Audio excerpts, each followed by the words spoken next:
तांबडी चांबडी ही चमकते उन्हात ना लाका लाका लाका लाका लाका लाका लाका लाका लाका लाका लाका लाका तांबडी चांबडी ही चमकते उन्हात। কি ব্যাপার রূপা দিদি, আজকে এত লেট হলো কেন? কোথা লেট হয়েছে? 1 ঘন্টায় তো লেট হয়েছে, এটা এরকম করছো? 1 ঘন্টার মানে তুই বুঝিস? তুই জানিস না সকাল 10:30 থেকে আমার অফিস থাকে। আবার যে নিচে দিদি আমার ওকে বেশি চেল্লাবে না, বেশি কথা বললে কাল থেকে কাজে আসবো না। तांबडी चांबडी দিদি আমি 1 সপ্তাহের জন্য গ্রামের বাড়িতে গেছিলাম, তুমি কি সম্পায়ের কাজে রেখেছিলে? হ্যাঁ হ্যাঁ রেখেছিলাম।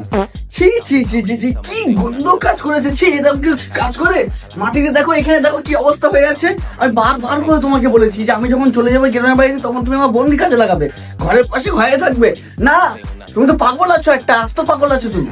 বাপরে বাপরে, ঘর থেকে নোংরা করে রেখে দিয়েছে। আরে আমি ইচ্ছে করে করেছি নাকি? চুপ!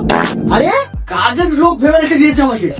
আরে দিদি, সেই থেকে তো দেখছি ফোনই ঘেটে যাচ্ছে, একটু কাজও করো, ঝাঁটটা দাও। সেই থেকে তো কাজই করছিলাম, এক্ষুনি বসে একটা ফোনটা দেখলাম। দিদি একটা কথা বলতে তো ভুলেই গেছিলাম, কালকে কিন্তু আমার 2 মাসের মাইনে পুরোটা লাগবে। কোন রকম কোনো কিছু শুনবো না কিন্তু আমি। আচ্ছা যাই তাহলে, বাই।